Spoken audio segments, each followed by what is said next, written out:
The CSRA is full of amazing women. Women who inspire.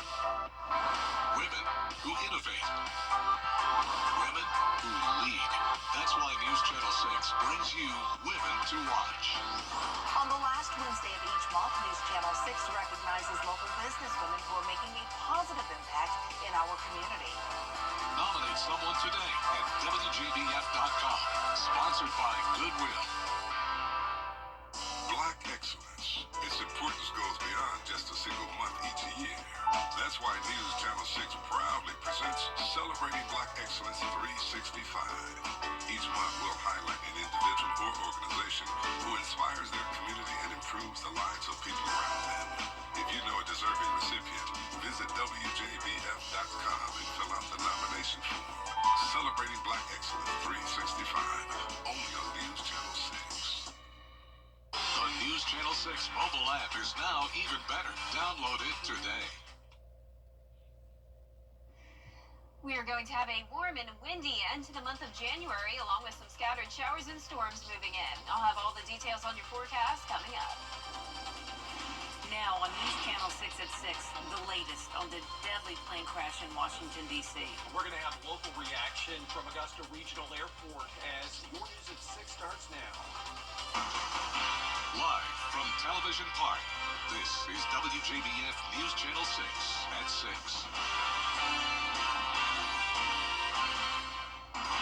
Good evening, everybody. I'm Brad Bean. And I'm Jenny Montgomery. Thanks so much for joining us. Coverage you can count on begins with recovery efforts underway after a... Now for our first check of the weather. And let's check in with our chief meteorologist, Jenna Petracci. Well, we have some beautiful colors in the sky now as we take a look at our Terry Lambert Hyundai Skyview Cam in Swainsboro. A great sunset despite the cloudy skies, and we're going to stay dry the rest of tonight. Temperatures are pretty comfortable in the low to mid 60s. 63 in Barnwell, 66 in Louisville. Aiken, you're at 62. Wrightsville checking in at 67 this evening, a bit warmer. 65 in Sparta and 65 in Weedsboro. Our dew points remain low today in the 30s, but we will see more moisture moving in, along with a stronger south wind coming in tomorrow. So right now the winds are lighter than they were yesterday, only up to around 8 miles per hour sustained. The gusts are up to around 15. That's the case in Waynesboro, Louisville, Wrightsville, seeing 16 mile per hour wind gusts. And you can see here on satellite and radar, we definitely have our fair share of cloud cover tonight all across the two-state. Warm fronts lifting to the north of us with this big batch of rain, and then out towards the west we're watching a cold front with some scattered showers and storms ahead of it. So we will have the possibility of some rumbles of thunder, a little bit of lightning tomorrow evening, but in the meantime tonight looks great. We'll be going down to the low 50s around 9 p.m., staying mostly cloudy. And as we look ahead here, we are warming up all the way to 76 degrees. We are going to have some spots in the CSRA get awfully close to the 80-degree mark. And then this weekend we're back to sunshine and temperatures will be staying pretty mild. I'll have your full 10-day forecast with a look at the futurecast for Friday coming up. And back to you, Brad. Jenna, thanks. Barrett Davis is no longer the head football coach for Evans High School. The Columbia County School District making that announcement in a letter sent to parents this afternoon. The move coming after an investigation into allegations of an inappropriate relationship between Davis and a former student. Davis was hired in 2021. One of our local high schools is seeing an increase in student achievement thanks to a unique cell phone policy. Jefferson County High School installed the policy almost 2 years ago, requiring students to put phones in a cell phone holder when they come into class. Since then, data shows an 18-point increase in language arts and math testing, beating the state score by 6 points. With different cell phone policies on the rise around the country, school leaders say this one has made a difference. Studies say that even we as adults touch our phones 2,000 times a day.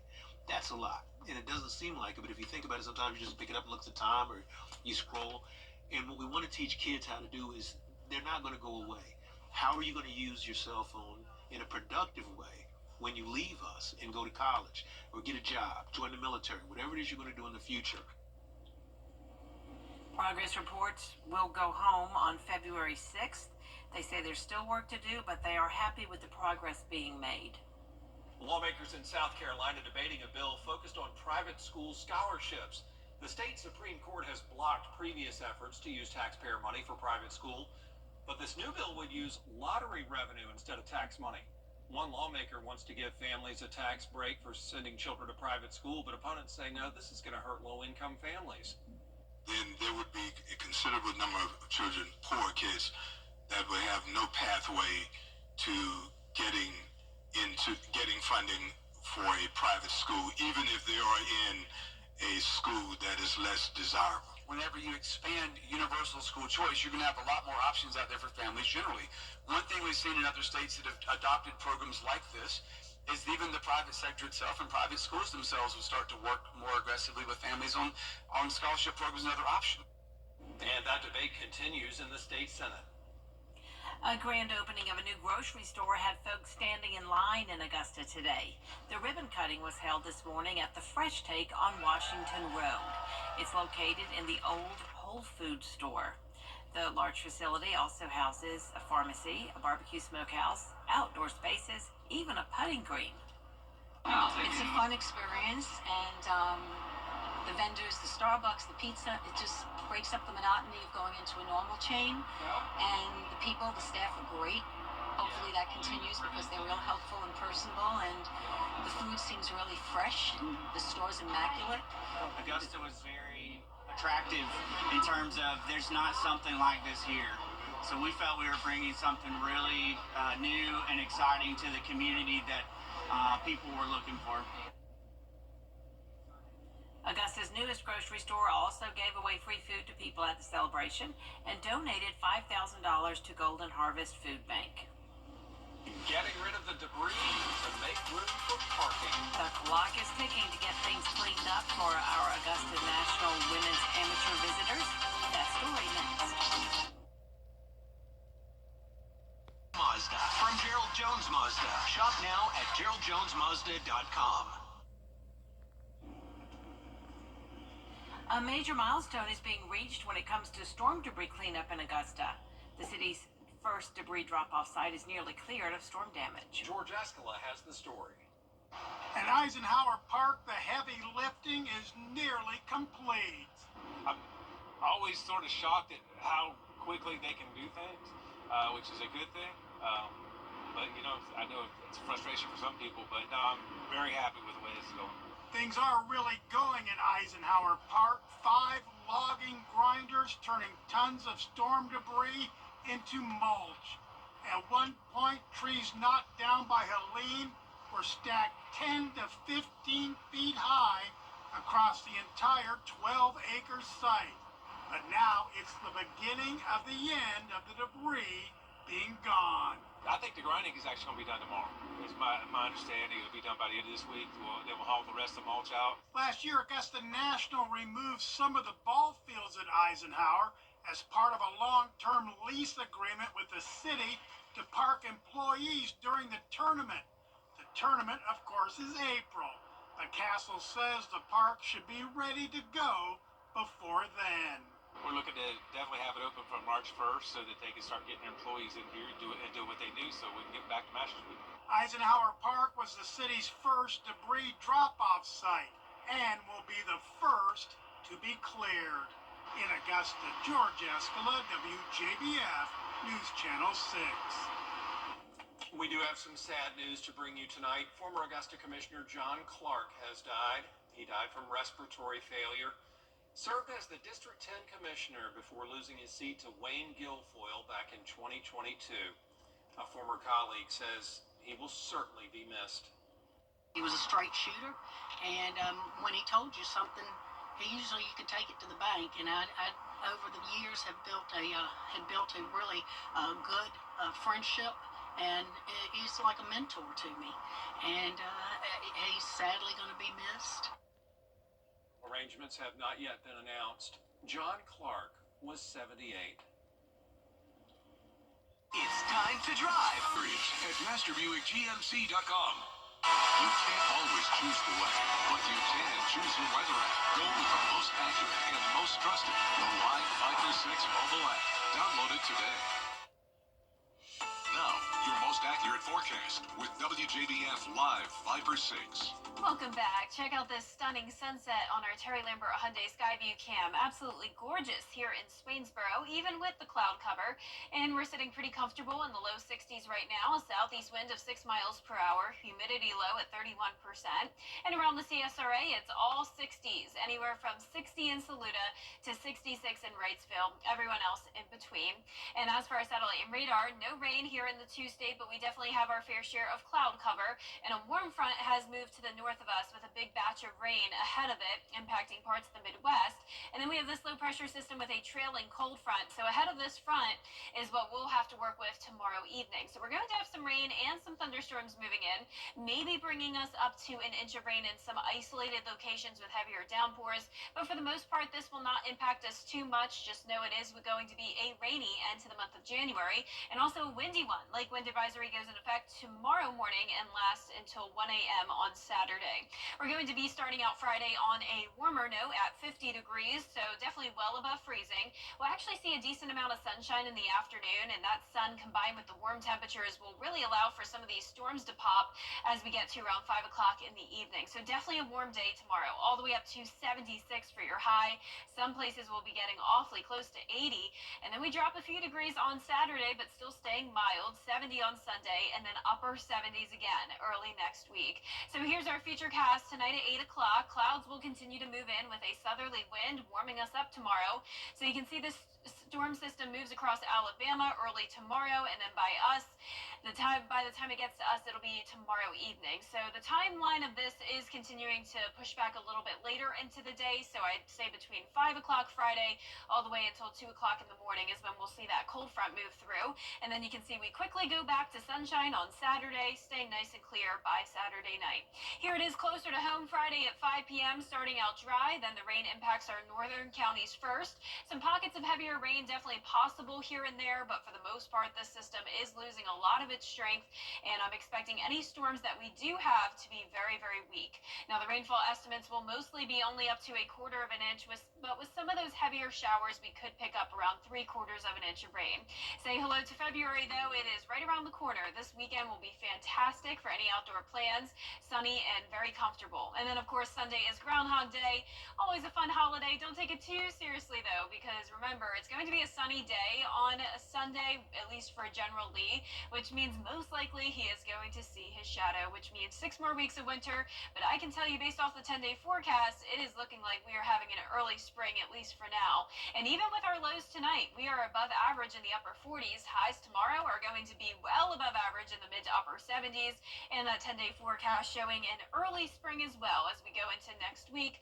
Lows are going to stay in the upper 40s, highs in the 70s pretty much every day. And then by next weekend, we may see a slight cool down. Now, congratulations to today's umbrella winner. That is Justin Benson from North Augusta. Justin, you can pick up your umbrella here at the station and sign up to win yours on WJBF.com. Justin getting it just in time. Oh, that was clever. Hey, well done. Well done. Still ahead, the Greenbrier girls wrestling team. How the Wolfpack is looking this year, coming up next in sports.